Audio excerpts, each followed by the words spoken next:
I really appreciate the adventure that they got to embark upon, and also their opportunity to step outside, which is the school's motto, which is a great motto, really, to learn how to do stuff on their own, to be more independent.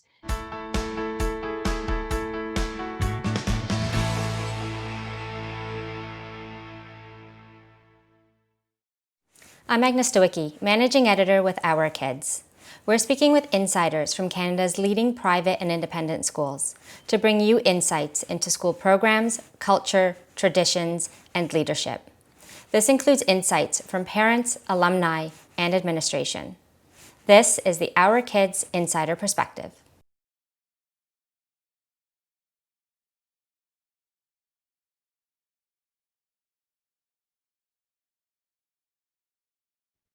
I've somehow always known about Neuchatel, and there in the past have been some other international Canadian schools. And I'm not even sure why I always knew about them, but I did.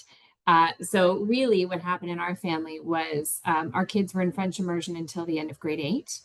Our local high school didn't offer French immersion, so it was going to be quite a trek for them to head off to a school with French immersion. And I was sort of lobbying for Sydney, our eldest, to go to the closer school. And she was really concerned that she was going to lose her French ability, and that was a big deal to her. And sort of as a dangling a carrot, and back in grade 8, I said, well, don't worry about it. We can always look at doing an exchange later in high school, or maybe even look at a school like Neuchatel. And I kind of just let those words go out into the air. And she never forgot about it. And so she was the one who drove the bus and did all the research and decided this is what she wanted to do. She did go to the local high school, but all the way through high school, she kept saying, I'm headed to Neuchatel for grade 12. So that's really how it happened in our house. My son, for a while, said he didn't want to go. And we kept saying to him, your sister's going. It's okay if you want to go. And he sort of changed his mind it's not really the last minute, but Neuchatel did offer like an early acceptance program. And so I told him if he was going to do it, he had to try and hit that deadline. So he was a little down to the wire on that part. But he did have a change of heart and really wanted to go. So that's sort of how the whole process happened in our house.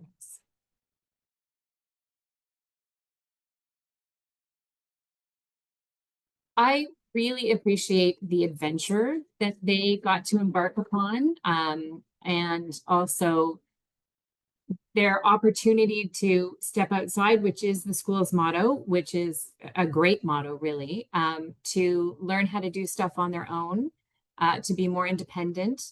I think particularly post the COVID world, we in the pandemic really held everyone close to keep everyone safe. And I think with the teenagers, it didn't allow them to build up any kind of resilience and independent skills because we were keeping everyone bubble wrapped and really close. And that to me was worrying because they're going to have to go out on their own and they're going to have to live in this big world.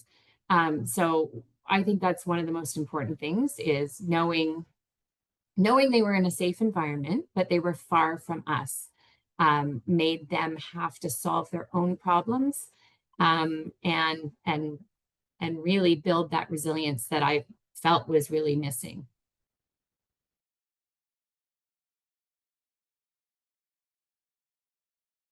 One of the big values, and again, it's their motto is step outside, but it is all about building independence and awareness of the world and their place in the world as Canadians, and just broadening their horizons to not the same neighborhood they grew up in with the same people they've always known, and really seeing a world view.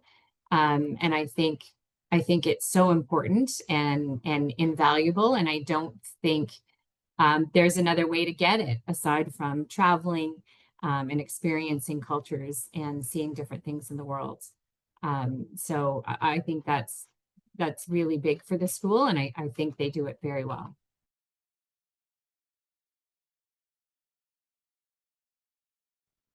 I mean, maybe good surprises. The travel opportunities were fantastic. The way that they spent time on the culture of where they were traveling and the history of where they were going. So to me, I was thrilled that that was all sort of part of their curriculum. They tied it in nicely through history and geography and kind of culture courses. Um, I was pleasantly surprised with the host family arrangements. I always knew that my kids would be going and living with someone else, but we had in both circumstances fantastic families that they lived with who loved my children very much in my absence, and that was a wonderful and pleasant surprise. I mean, I guess not surprising. Of course, they would have wonderful people, but that was really nice for me to experience that.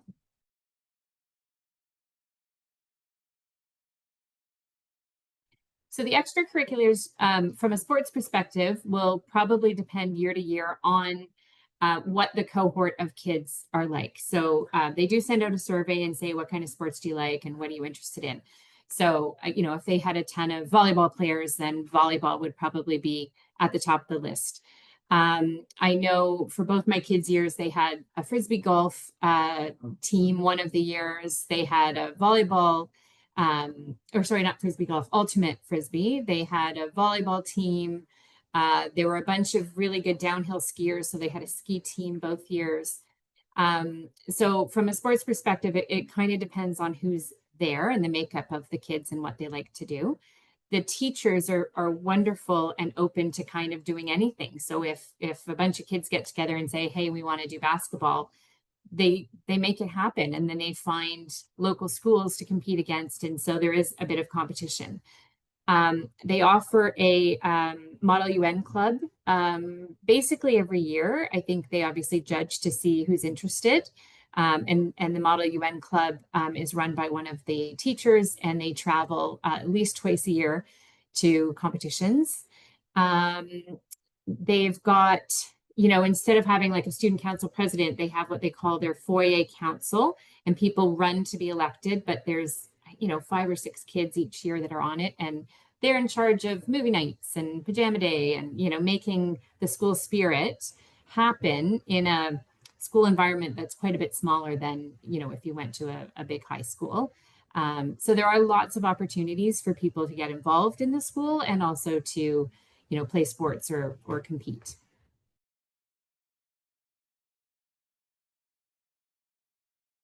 The teachers and administration have been wonderful. We get introduced, each teacher comes and sends everybody an email at the beginning of the year or of each semester to say, I'm teaching your child, and this is, this is sort of my teaching philosophy, and this is how to reach me if you need anything. So everyone is very open. Neuchatel has a Toronto based office. So, for the admissions process and stuff like that, you're typically dealing with the Toronto office, who are fantastic. Once your child is over in Neuchatel, you're then usually dealing with the Swiss office. And again, they have all been fantastic. I can't say enough about them to work with. And if you had any questions or issues or anything, everyone is incredibly responsive and really lovely to deal with.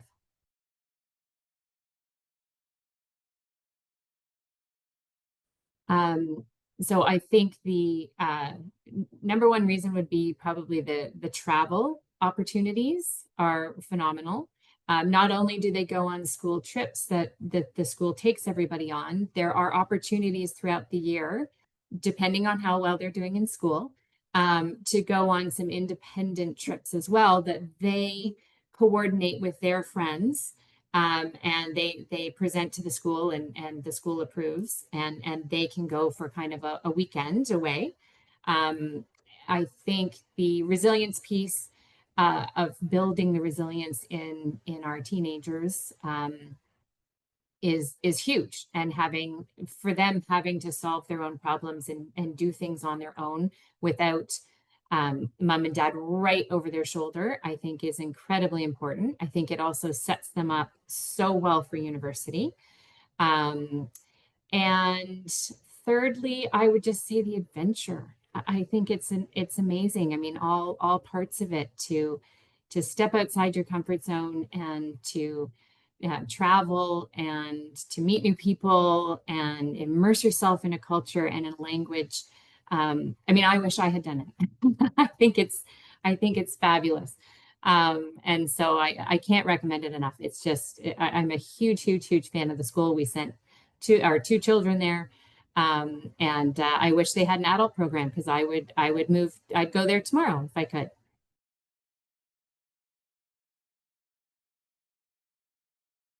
I think I think everyone has to be on the same page.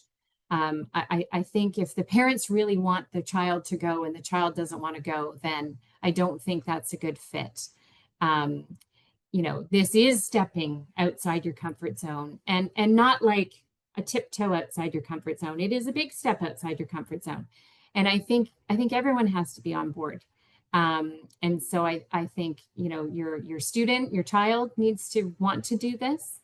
And you as the parents need to want them to do it, and want them to go and be a part of it. It's it can be tough. It can be emotional. It takes the first couple weeks can take some getting used to on both sides of the ocean. But I think everyone's stepping out of their comfort zone, parents included. So, really, I think you have to make sure you want to do it. It is a big step. And everyone has to be ready. It's okay if people are nervous. That's natural. That should happen. But if someone, really doesn't want to go that far away, then that probably wouldn't be a fit for them. So everyone needs to have a bit of an adventurous spirit, and the ability to solve some problems on their own, which only sets you up for good things in life further down the road. For more information about this school, you can visit their profile at ourkids.net.